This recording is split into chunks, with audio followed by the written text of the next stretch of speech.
Hey y'all, welcome to Rob Squad and the creators. Thank you so much for tuning in for some more awesome music. Let's go ahead and get to it. You're here with your girl Amber. And your boy Jay, and we've had the honor of being with Mr. Earl Young all week. We've listened to songs of his from the Tramps, but this man has worked with some classics and made some classic songs with some of my favorites that you guys, if y'all been here, y'all know.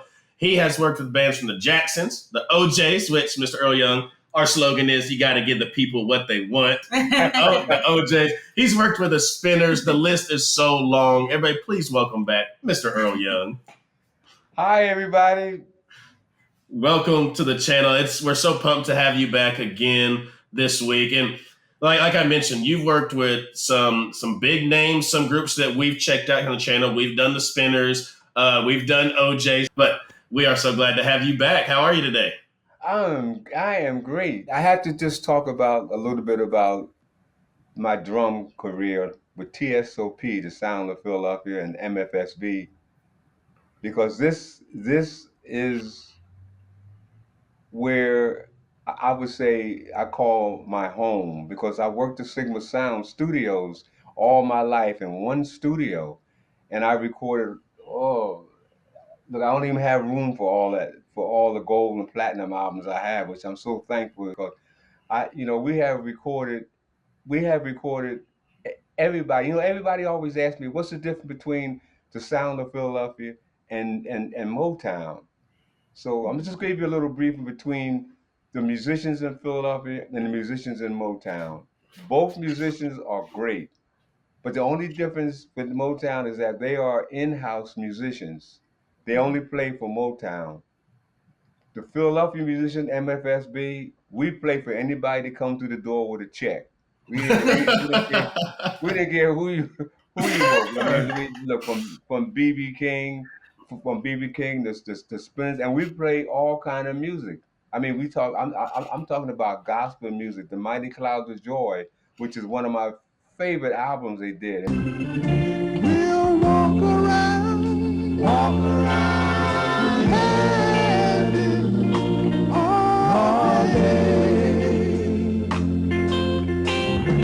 And BB King playing with Wilson Pickett, he'll walk in the studio and say, "Look, put the music down. He's a stomper, man. He got to feel that groove." And he came to me and said, "Look, Earl, look, man, forget the music. I want you to put that thing right here, man." That's what. I was so scared. I said, "Oh man, I better play cool with this guy, man, because he's serious." That's that's a legend right there. That don't let the green grass fool you, man. And engine number 9. Oh man. I'm telling you, don't let green grass fool ya. Don't let it change your mind. Me and Pickett, boy, he sat in front of me, and he stayed in the studio while we were recording because he had to feel everything. And it's the same way with BB King. When BB King walked into the studio, he said BB King is we're going to record an album on you. I said, "Oh my God!" I said, look, seriously. When I met BB King, he sat in front of me. He's like such a big eye. I said, "Oh, I almost peed on myself." I said, "No." I said, "No, I gotta play with BB King." As good as I can play, I was still nervous because I mean, this guy is a giant, Yeah. And BB King said, he said, "Look, because I always mess with the drummers. For some reason, the drummers always catch it." So he said, "Look, Earl," he said, "Look, man, me and Lucille gonna sit right here in front of you. We ain't gonna have no music." He said, "All I want you to do is strike me up a funky groove." And he ain't had to tell me twice about a funky groove, man, because that I could lay down in a minute. Yeah. I hit that groove that, and he, man, and I tell you, I can listen to these stories all day. Me and BB King, man. Look, I think we forgot about everybody else in the whole studio, man. Cause with just him and I was just jamming. So if anybody ever had a chance and listened to BB King in Philadelphia, man, it's a great honor because it was really a lot of fun.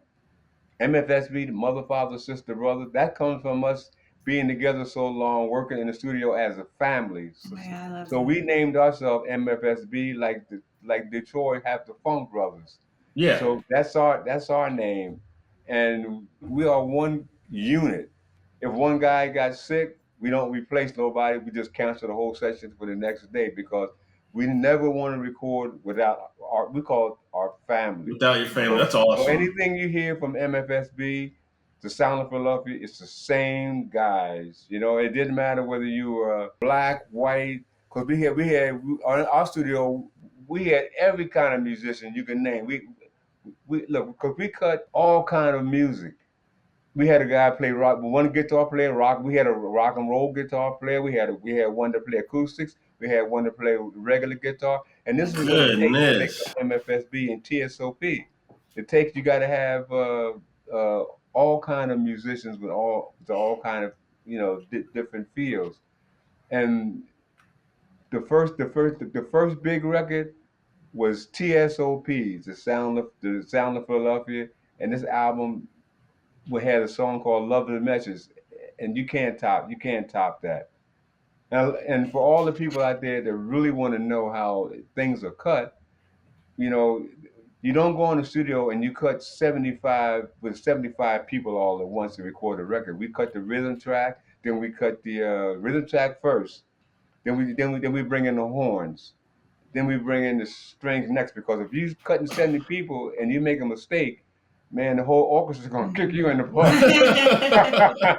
So you got to cut it. People say, oh, they think we cut it all at one time, but it don't work like that, You man. gotta cut it by parts and by sections. Everybody be mad when you get especially the horn players, man. Their chops, you got to say them chops, man, for the best. So that's how orchestras are re-recorded. And I won 2 Grammys for MFSB. I won a Grammy for Saturday Night Fever, and I won another Grammy for Best Instrumental. I won my third Grammy is for Disco Inferno. Yeah. So I was staying Wow. up on stage with the Grammys with one as a singer with Tramps and one as a drummer with MFSB. So I was That saying is that. my Yeah. chest stuck out. Yeah. 2 Grammys on the same album. That So is incredible. yes, TSOP. Yes, most of the guys are gone. That the fact that I'll be 84 years old come June 2nd, I wouldn't have guessed that. Never. I'm the sole survivor along with Gamble and Huff, just the three of us. And Wow.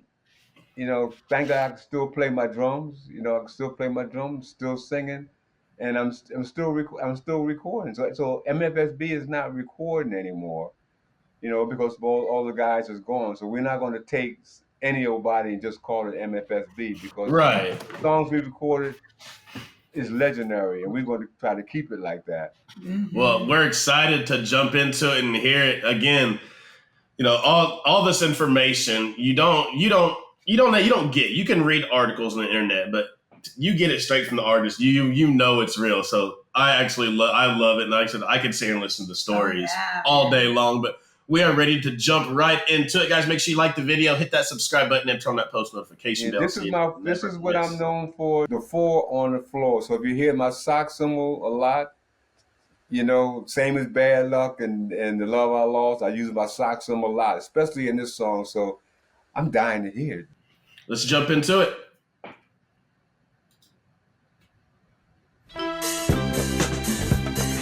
Sounds of Philadelphia.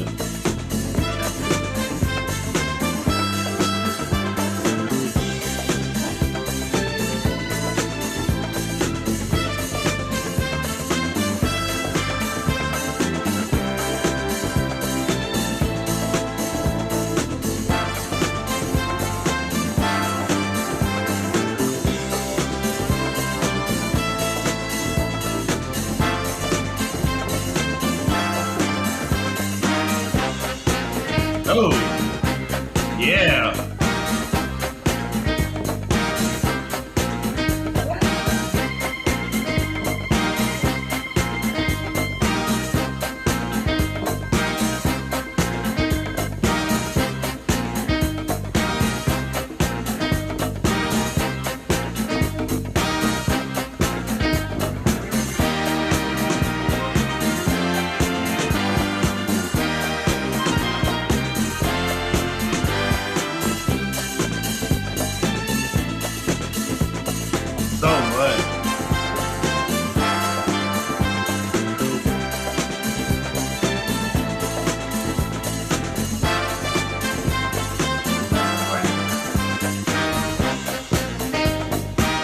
part right here.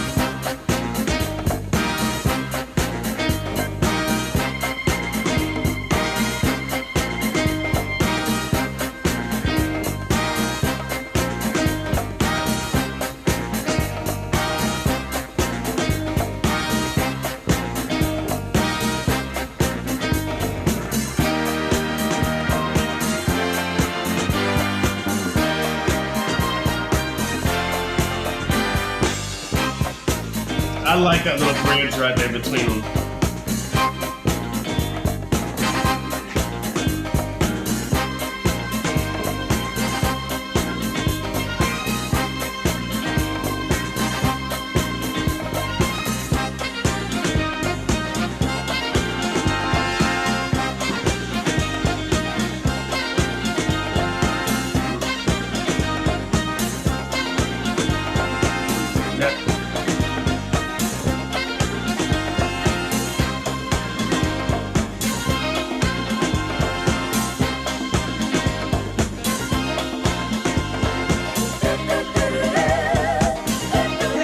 Okay.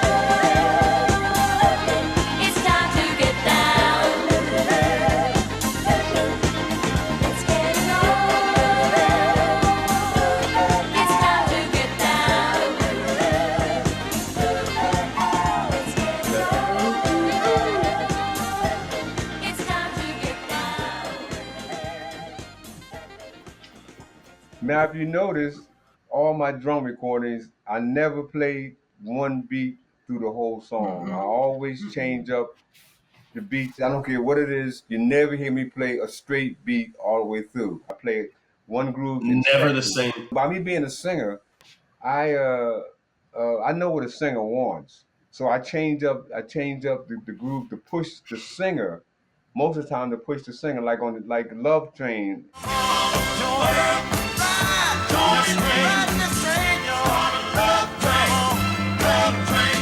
Me and Eddie, if you ever heard it, the flip side, because well, there's side two with I Love Music.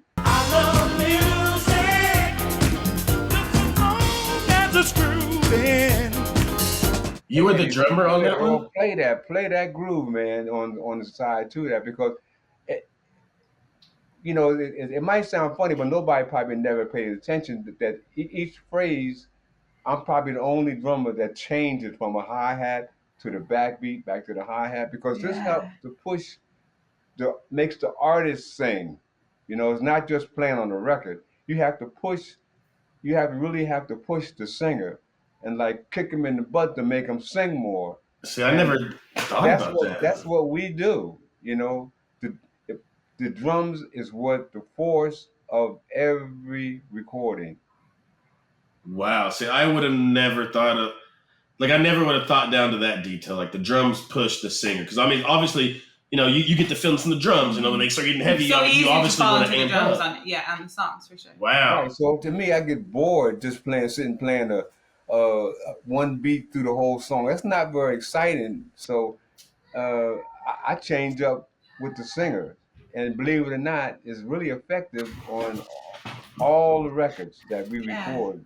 That You know, That is awesome. And it's been a pleasure having you here all week, Mr. Earl Young. I know the RSR family has enjoyed it as well. We will drop down all your tour dates, websites, all that down in the description below. Again, you've brought us some awesome songs. We're definitely going to be checking out a lot more of them as well. But we thank you. And as we always send our RSR family out of here every single day, we love you. We thank you. We appreciate you. And remember, every single day that y'all wake up, guys, it is truly a Thank blessing you. in that you are blessed. Everyone, one last round of applause for Mr. Earl Young. Thanks for hanging out with us. I want to clap for you guys. Thank Thank you so much. It's been a lot of fun. we promise to keep your great music alive, Thanks for giving going us on to so the next much great music. generations. Thanks. We'll see you guys later. Bye.